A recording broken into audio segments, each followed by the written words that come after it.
Three-time national champ Urban Meyer on loan from Fox Sports, their college football analyst. Coach, how are you this morning?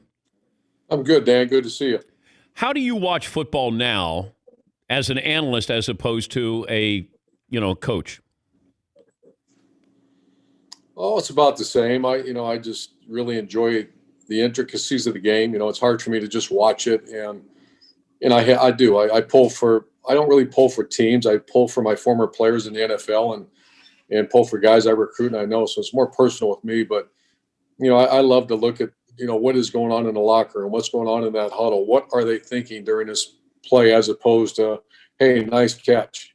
So I love looking at the intricacies of the game. That when you had Joe Burrow, did you understand how good, like this Joe Burrow now, as opposed to what you saw back then?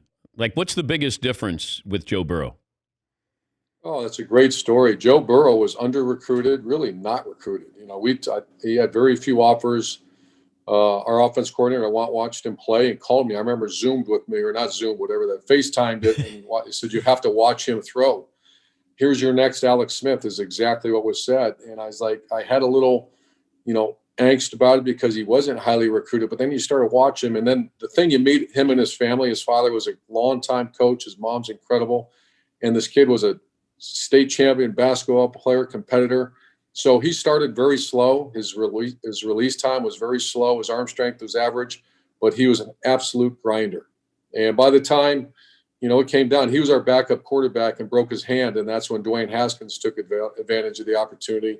But we saw this coming. To say I saw him being the number one pick overall, I'm not sure many people saw that. But when you assess that position's still the hardest to assess, because if you look at the quarterbacks in the NFL, and people had doubts about Patrick Mahomes or Kyler Murray was too short, Russell Wilson was too short. What do you look for? What's the one thing or two things that you go, that's what I want in my quarterback, and then I'll recruit him?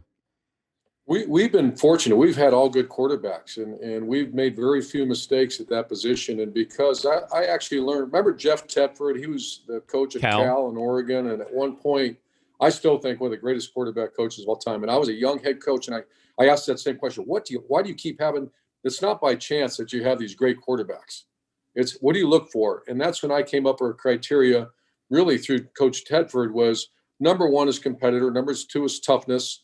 Leadership, intelligence, adaptability. And we would not take a guy that didn't have those qualities. Notice I didn't say arm strength and release point because you can teach that. You can't teach those other qualities. Who's the guy you didn't get? Quarterback? Yeah. Deshaun Watson. He was committed so early. And I remember flying there, and I thought we had him thinking about it, but Clemson did such a great job recruiting him that I still think he's one of the greatest competitors, quarterback. It still is. But Deshaun Watson was the one. But you know what amazed me, though, Coach, is he did everything you wanted a quarterback to do in college, but then people still had doubts about him going into the NFL. That's what I don't understand. Well, NFL, it amazes me when I hear people say, well, I'm not sure he'll make it because NFL is a quarterback game. And I'm thinking, well, wait a minute. So is college a quarterback game. So is high school football and Pee Wee. It's a quarterback sport. And quarterbacks in the NFL, I hear people blame them when they're stuck on a really lousy team. I remember Dwayne Haskins last year. I mean, I'm not throwing stones here, but the Redskins were bad last year. They fired their coach. There were some cultural issues within the organization and the team. And it was Dwayne. I remember I was doing interviews. People were saying, well, Dwayne Haskins, is he going to make it? And I'm thinking, wait a minute, put him on a really good team and he'll make it.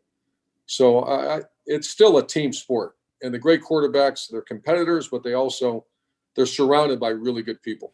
But also what happens is sometimes you benefit by going in the late or mid first round or late first round. You're going to a better team. You might have to wait a little longer. But Patrick Mahomes went to a Kansas City team that was loaded. Aaron Rodgers, when he went late, you got into a good system there. Whereas if, Joe Burrow's going to a bad Bengals team, it might take him a lot longer than it will, Dwayne Haskins. The Redskins aren't much better than the Bengals there, but you know what I mean. Deshaun Watson going to the Texans. They had an established team there as well. So it feels like less pressure and you go to a better team. Well, I think Alex Smith is a poster child for that. He was a number one pick overall and went to a really bad team. And the narrative on Alex Smith was he was a bust in the first pick overall. And I remember saying, I did interviews to him, if Alex Smith can't play in the NFL, I will never coach a quarterback that can play in the NFL because, never mind the fact that the Niners were bad on defense, bad on special teams, and bad on offense, but now it's Alex Smith's fault. So you're right. I worry about Joe, but from what Joe tells me, because I talked to Joe, there's a lot of positive right now with the Bengals in that organization, and Joe's in a positive. They got to win some games, but he's very positive about the future right now. He's Urban Meyer, Fox Sports College Football analyst. A big noon kickoff pregame show. It starts every Saturday morning at 10 a.m. Eastern. Pac-12, I don't know if they've officially announced when they're coming back. I was told it's the week after Halloween. We know the Big Ten's coming back. How long would it take you to get your team ready, do you think? Well, I talked to a couple of coaches at USC recently, and they're not even out there having 7-on-7. They're not practicing because of the state mandates. The one thing that Ohio State and the Big Ten, those players, everybody was practicing. They weren't hitting, they weren't in contact, but at least they're out functioning in 7-on-7 and drill work. And so their come back to return will be much quicker. The Pac-12 right now, I'm not talking about Utah, but I believe Oregon, I believe California, they can't even have. I was told yesterday, this is amazing to me.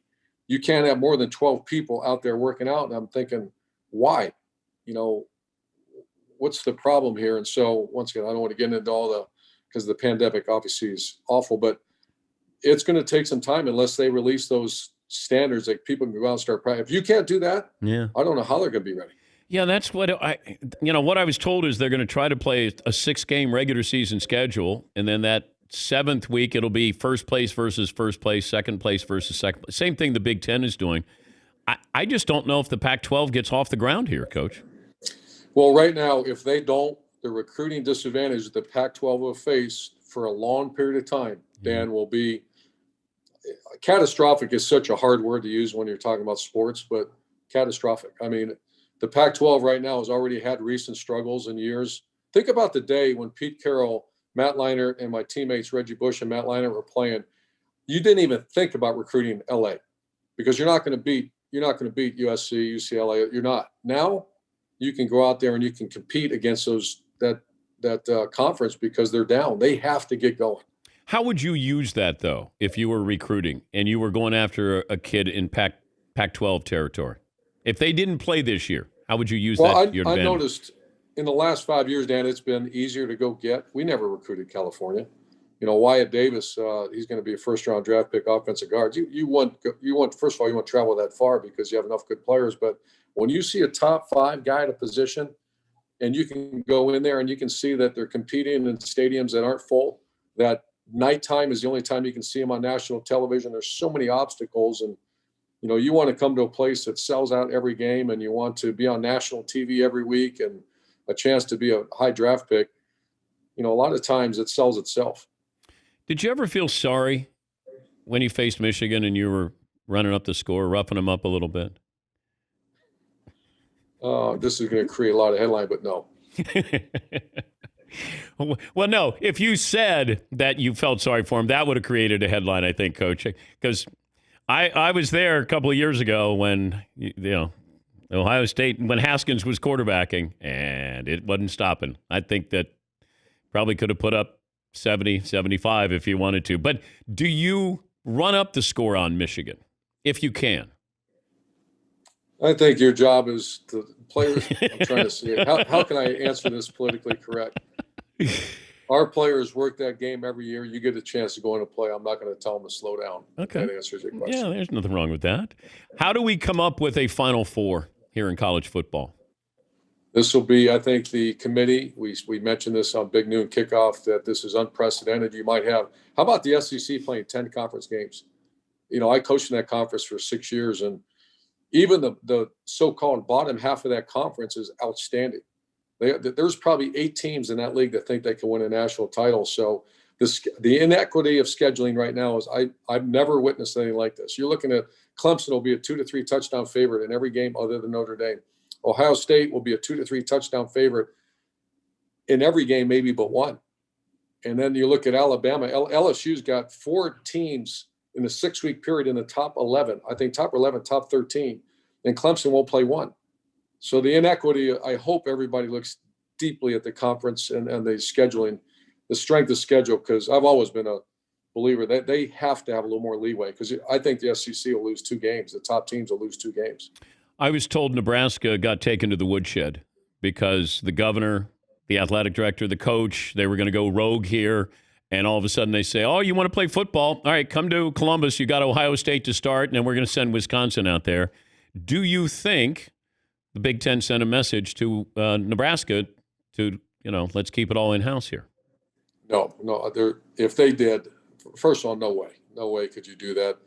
I remember when Scott Frost first got there in one of our coaches' meetings, he brought up that they've had the hardest schedule in the Big Ten for years and years and years. And no one really knew that, but he broke down. Because Nebraska is a primetime name, and so is the Wolverines, Ohio State, and Penn State. And people want to see those games. So they seem to play. You never saw Nebraska play Rutgers or Maryland. You saw them play the big dogs all the time in the East, like I said, the Buckeyes and the Penn State and the Wolverines. So I don't know why they keep getting the most. I can't believe that someone would really do that. Yeah, but they had to be upset. Kevin Warren had to be upset with what Nebraska was saying, though, Coach. Yeah, but for people that make comments that how can Nebraska say that they've never coached, I would argue they've never coached. The job of a coach, AD, and a president is fight for their players. If they felt that was wrong, I commend them. I commend Scott Frost and the AD and the president for swinging as hard as they can. I commend the athletes at Ohio State and other Penn State and the Wolverine. I mean, everybody fought. They thought that was wrong, and they fought. They did it respectfully, but they fought. Good to visit with you, Coach. Hope you're doing well, having fun, and enjoying football differently now. I am. I really, thank God, I enjoy that Fox crew, because we have a lot of time. You stay engaged, stay relevant, and involved in this great game. So thank you, Dan. Thank you, Coach. That's Urban Meyer, Fox Sports college football analyst, 3-time national champ, and of course was at Florida, Utah, and Ohio State.